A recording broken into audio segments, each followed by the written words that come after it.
Hey Israel, it's me, Red Planet, coming to you once again with another video. We have been listening to them talk about this shutdown, but not to its magnitude of people losing their jobs and being sent home and working and not getting paid.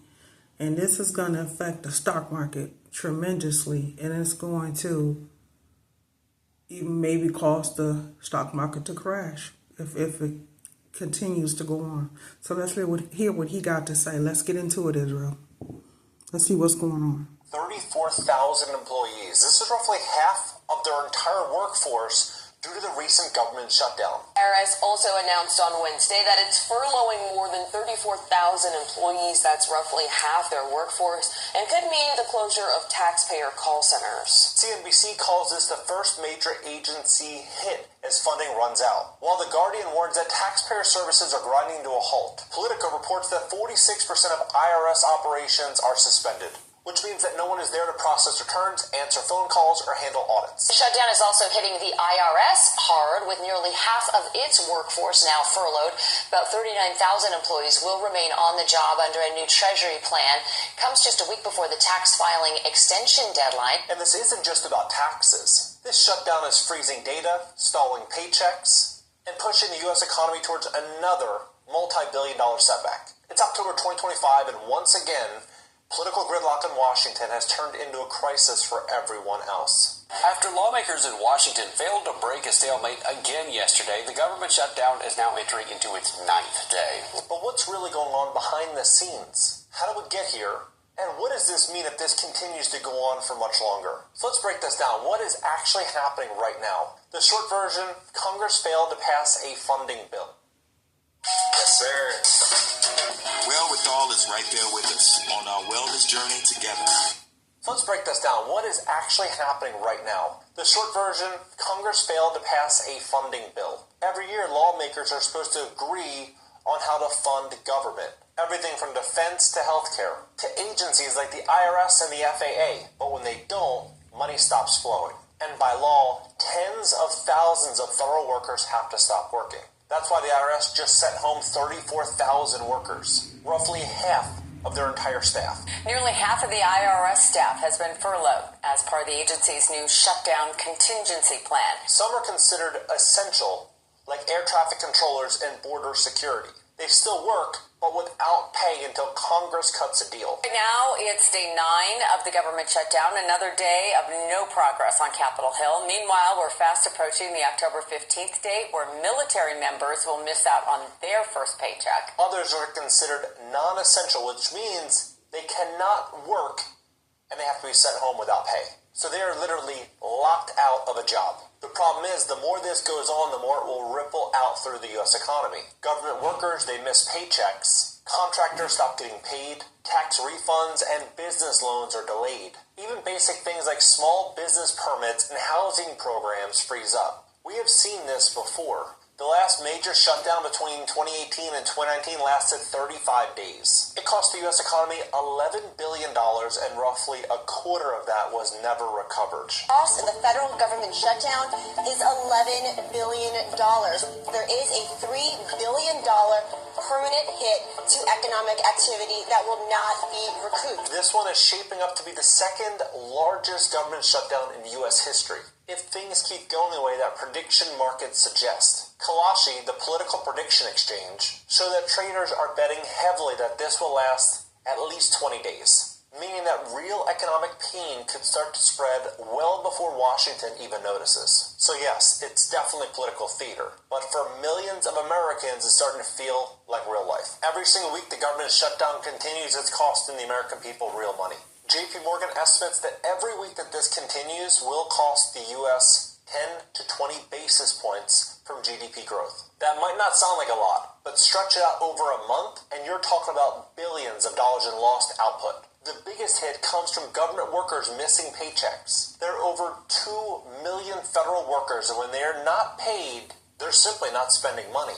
Add that to the contractors that depend on government contracts and small businesses that rely on government permits and funding, and you got a slowdown that spreads quietly but fast. The Small Business Administration has already stopped approving new loans. The SEC has shut down staff to a skeleton crew, meaning no new IPOs or registrations can go through.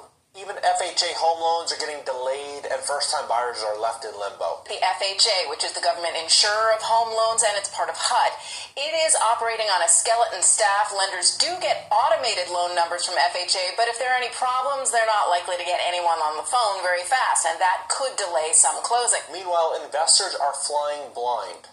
Because of the shutdown, key government reports like jobs data, inflation updates, and GDP releases are all being delayed, which means that the Federal Reserve, which relies on that data to set interest rates, is basically steering the U.S. economy with no dashboard. Think about that. The Fed does not know what's happening in real time. Markets don't know either. It's like turning off your headlights at 2 in the morning on a highway and hoping for the best. In the 2019 slowdown, most of the output that was lost bounced back. But not all of it. About $3 billion was lost forever. And if this one stretches longer, economists say that we could easily double that figure. Because the longer Washington plays chicken, the more the American people stop spending, stop going on vacations, and stop trusting the system. And that loss of confidence is something that no refund check can solve. And it's moments like this that remind you that every dollar matters. Prices are rising and credit card companies keep taking more. And most people are just trying to keep up. That's where Gemini comes in. Did you know you can earn Bitcoin without ever buying it? You can literally get it by swiping your credit card. Today's video is sponsored by Gemini, and they've made this possible with a Bitcoin credit card.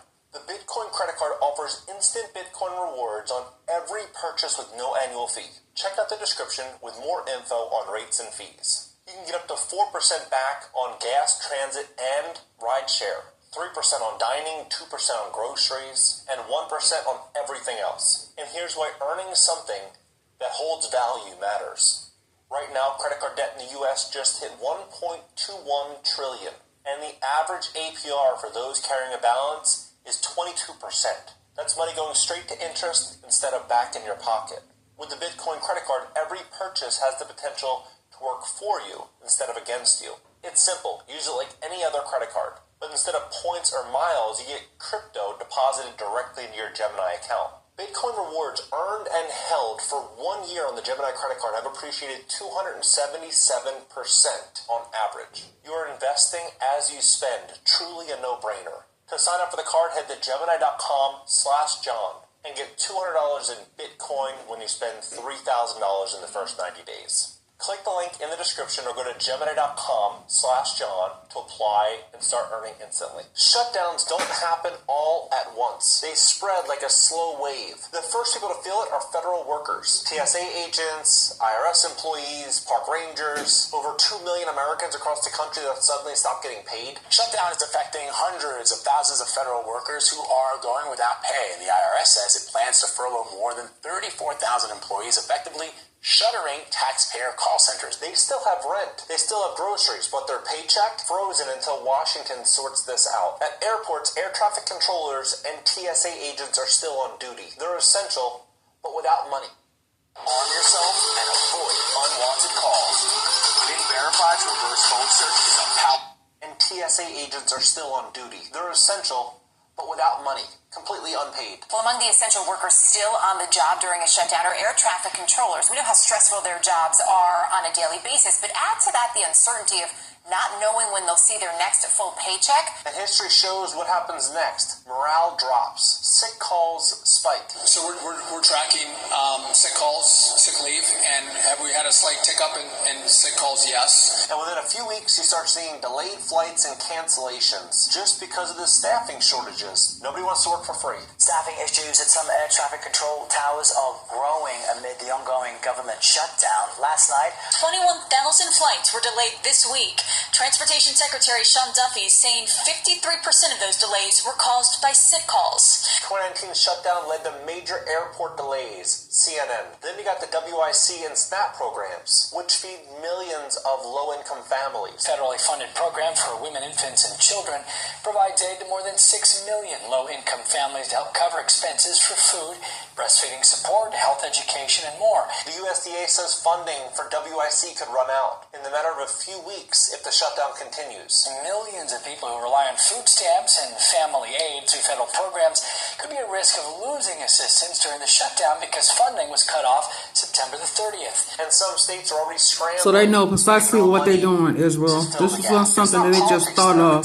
They planned this. Small business owners are next in line because the Small Business Administration has already paused 7A and 504 loans. Entrepreneurs, they simply can't get funding to expand, to survive, and to pay their expenses. Every day the shutdown continues, thousands of applications pile up, each representing a new business now stuck waiting. Even the housing market isn't safe. FHA and VA home loan processes are slowing. New approvals are delayed, and many first-time home buyers are seeing the dream of home ownership slip away. It's easy to look at the headlines and say, oh, a government shutdown again. But for a lot of Americans, this is not background noise. It's a hard stop. They can't buy, they can't sell, they can't work, and they can't even get basic support that they depend on. That's the part no one in Washington seems to feel. This shutdown hits the people that have the least power to fix it. So the big question, how long could this actually last? Prediction markets like Kalashi are predicting that this will last at least 20 days, which would make it one of the longest in U.S. history. And the longer this drags on, the more pressure points start breaking. Around week 2,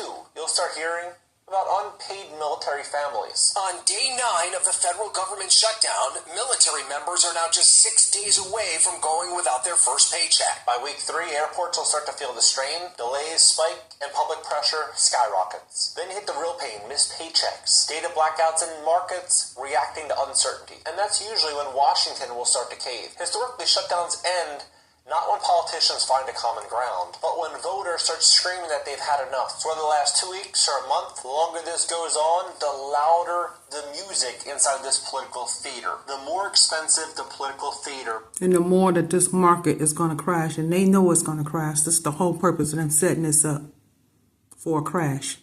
For everyone watching. Here's the truth. Shutdowns have become so common that we almost treat them like political tradition. But this one, this time, feels different because it's happening at a time in which Americans are struggling with inflation, high interest rates, struggling job market, and record high debt. 1/3 of Americans say they have more credit card debt than emergency savings. Over half of Americans don't have enough savings to cover a $1,000 emergency expense. That's serious. And when the government stops functioning, it sends a signal that even a system designed to keep things running can break. It erodes trust, it slows recovery, and it leaves ordinary people cleaning up the mess that they didn't cause. The politicians, they'll argue about who's to blame. The headlines will fade, but the longer this shutdown lasts, the harder it's going to be to solve this damage. The kind you don't see on TV. Lost confidence, delayed dreams in a country that feels a little bit more uncertain than it did yesterday. Because when Washington shuts down, America doesn't stop overnight. It just starts to slow down, one paycheck,